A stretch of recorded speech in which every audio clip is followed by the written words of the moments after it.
Hi guys, my name is Stephanie, and if you can't tell, we are in my laundry room, and I am giving this room a bit of a makeover. I'm installing this Shiplap Backsplash in my laundry room. And today I'm going to be sharing the steps to get this look and what you need to think about before you install a Shiplap Backsplash, especially behind a sink. Now, most of the Shiplap Backsplashes that I've seen online do not have this board underneath the Shiplap.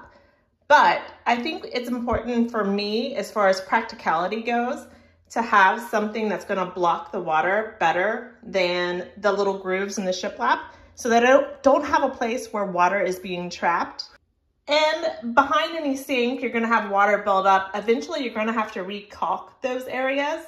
I also do not want to have to re-caulk these little grooves, especially removing dingy, grungy, nasty caulk. Last week, I shared a video re-caulking a bathroom. And if you look at that video, you would see that that caulk was pretty gross, and it was underneath the trim behind the sink. So I don't want that happening here underneath this wood, trapping moisture, trapping mildew. So that's the reason why I've got this 1x2 running underneath my Shiplap. I went for a 1x2 here because for whatever reason, the countertop here was cut bad. So I had a bit of a gap I needed to hide anyway. But if you don't like the chunky look of the 1x2, you could also use something like this square dowel. It's 1/2 inch by 11/16. You can see that it's a lot smaller than that 1x2 above it. So it's about half the height of that 1x2, but it's also the same depth as the Shiplap. So instead of having this little bit of a ledge here, this would be flush with the Shiplap. So you have different options if you want to prevent the caulk problem that I was talking about when you're using a Shiplap Backsplash behind a sink. Now, I love the look of the Shiplap that goes straight down to the countertop. I just don't think it's very practical behind a sink. But if you're to be putting Shiplap as the backsplash behind like a butler's pantry, a dry bar, I would take it all the way down to the countertop. I think it would look beautiful there and you won't have the moisture issue. So to hide the ends of the Shiplap, I'm using that 1/2 inch by 3/4 inch, let's call it. It's 11/16, but 3/4 inch piece of trim. That just puts a pretty end on that Shiplap. When I'm attaching the trim or the Shiplap to the wall, I do not use construction adhesive because I don't want the drywall to be ruined if someone wants to remove that trim later. So I just shoot my brad nails in at a slight angle, maybe going to the left a little bit for one nail, the next nail to the right a little bit. That holds it nice and tight against that drywall.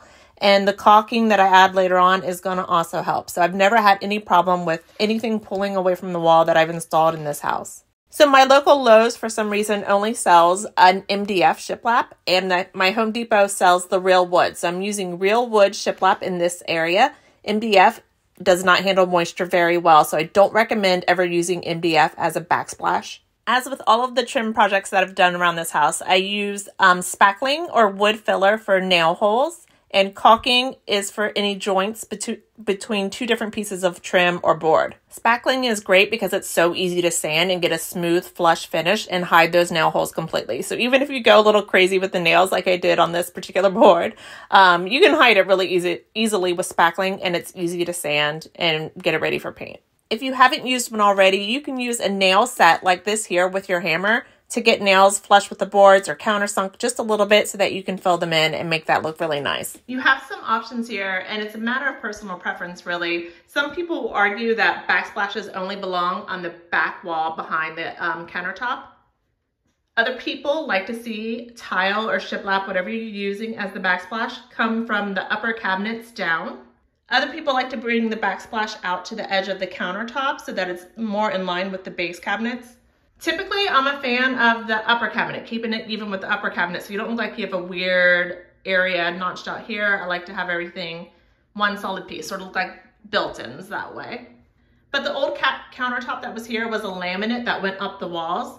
And as you can see, I've got some damage here. So I'm gonna take advantage of this, not patch it, and put like a little hand towel holder here. I've struggled trying to find a place to put a hand towel, and I think this might work out best. But like I said, this is a matter of personal preference, so go with the one that you like the best. It's your house, so pick whether or not you want it to end on the back wall, at the upper cabinets, or at the base cabinet. Whichever you like, go for that.